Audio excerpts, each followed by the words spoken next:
Okay, so in this session, I wanted to touch on something a little unusual.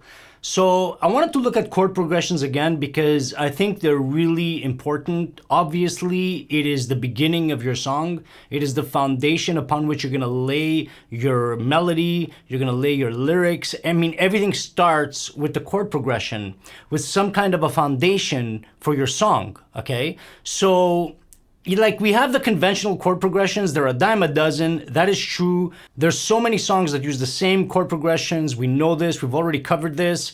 But I wanted to do something a little unusual. And I wanted to let you in on some of the chord progressions that I've come across over the years, some of the more interesting ones.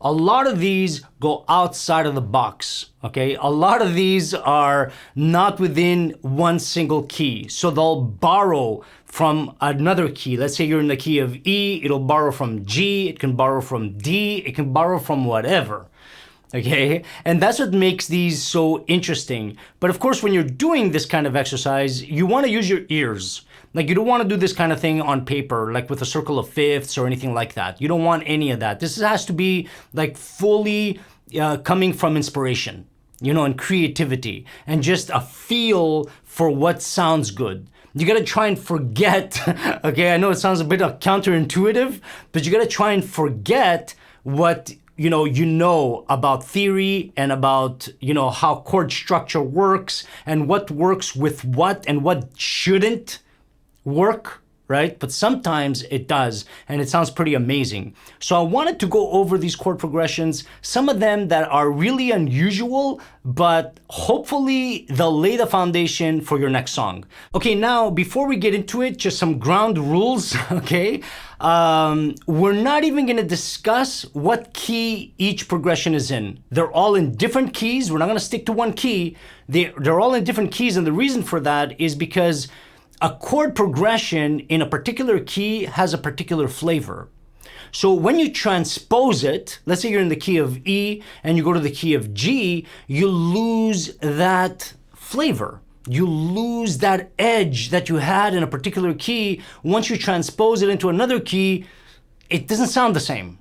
So for transposing, because it's a reality, obviously, and especially if you have a vocalist or you're the vocalist or whatever, and it's not in your key, it's not in your range, whatever the case may be, if you're gonna transpose these, try to use a capo, okay? I've got this one here. They're a dime a dozen. There's capos all over the place. You take it, you put it wherever you want it, and you move basically the nut to wherever you want.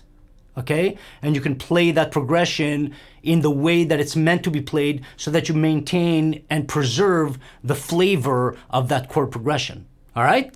All right, so let's get stuck into it, okay? So the first one goes like this.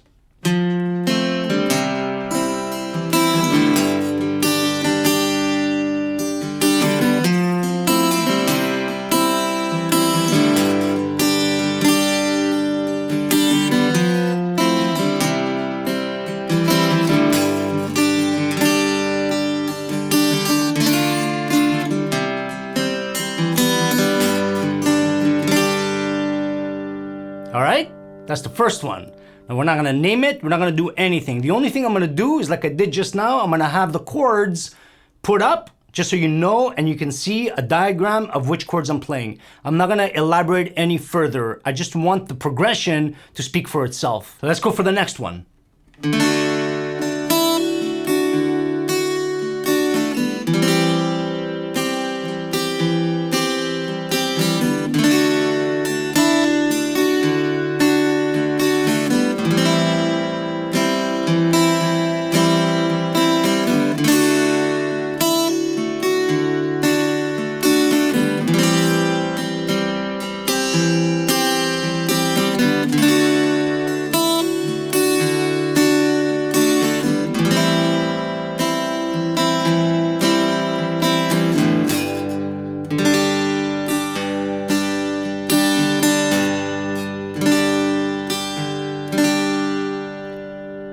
It resolves on the G, okay? But its starting point is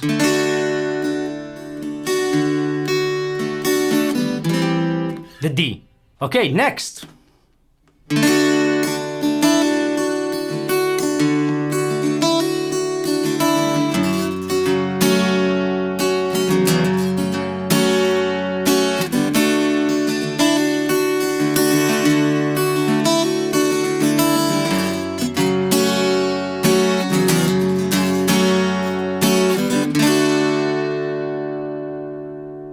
All right? So that's a bit of a short one. Only 2 chords, but that's fine. You can have 2 chord progressions. You can have 5 chord progressions. You can have everything in between. Okay, so it doesn't matter as long as you got a feel. Here it goes back and forth. Okay?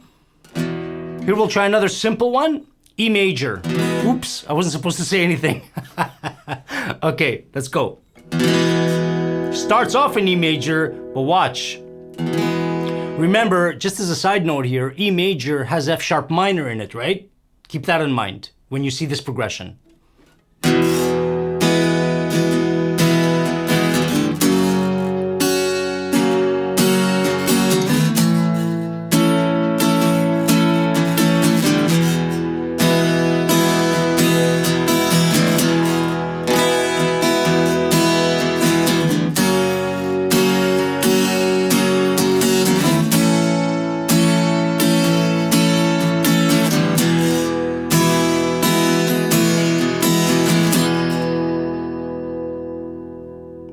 Okay? F sharp major there, okay? Cool. All right, so let's check out another one.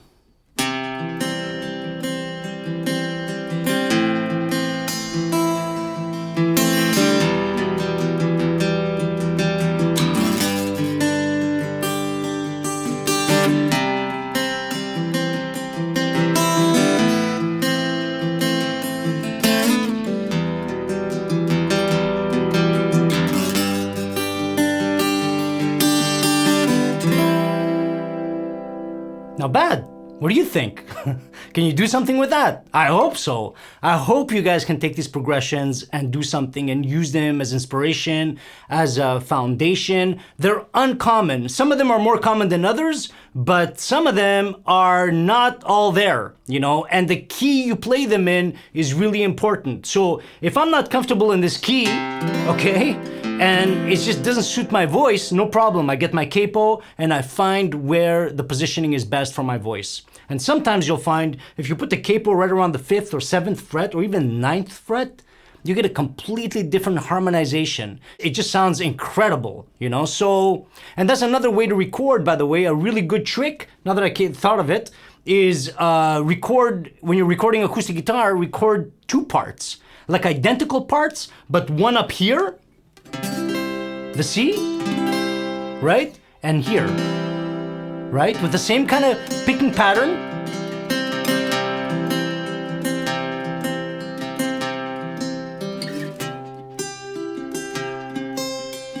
There. Should be.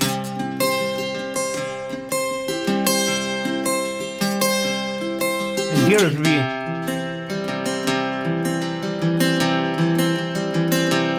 Try to get them as tight as possible, and you get a nice full sound. It sounds like a 12 string. Basically, it's the 12 string effect. Okay? That's pretty cool. Okay, let's check another one.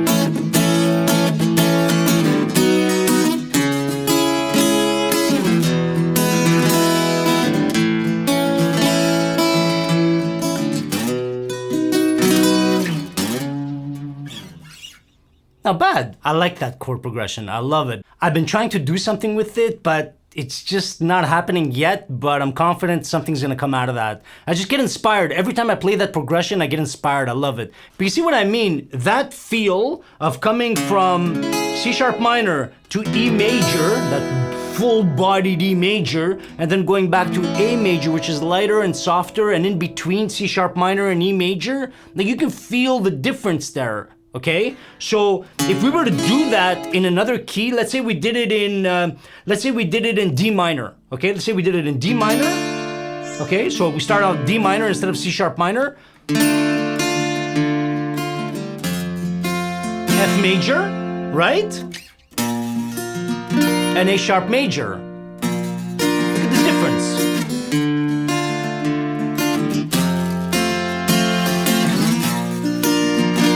Different feel, okay? Check it out. Back to C sharp minor.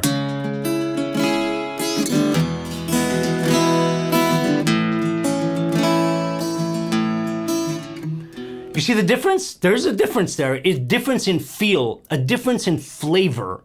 Okay, so keep that in mind when you're writing your chord progressions, and especially when you find one you love, keep that in mind when you're transposing it.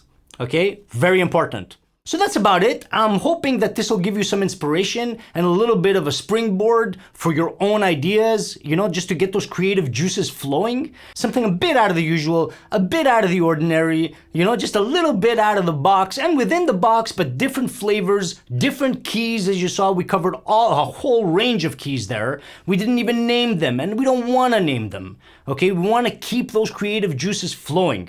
All right, so just let it go. Just don't worry about where you are, what you're doing. How does it sound? How does it feel? That's the number one most important thing. Okay, so I'll leave you with that. And until next time, take care.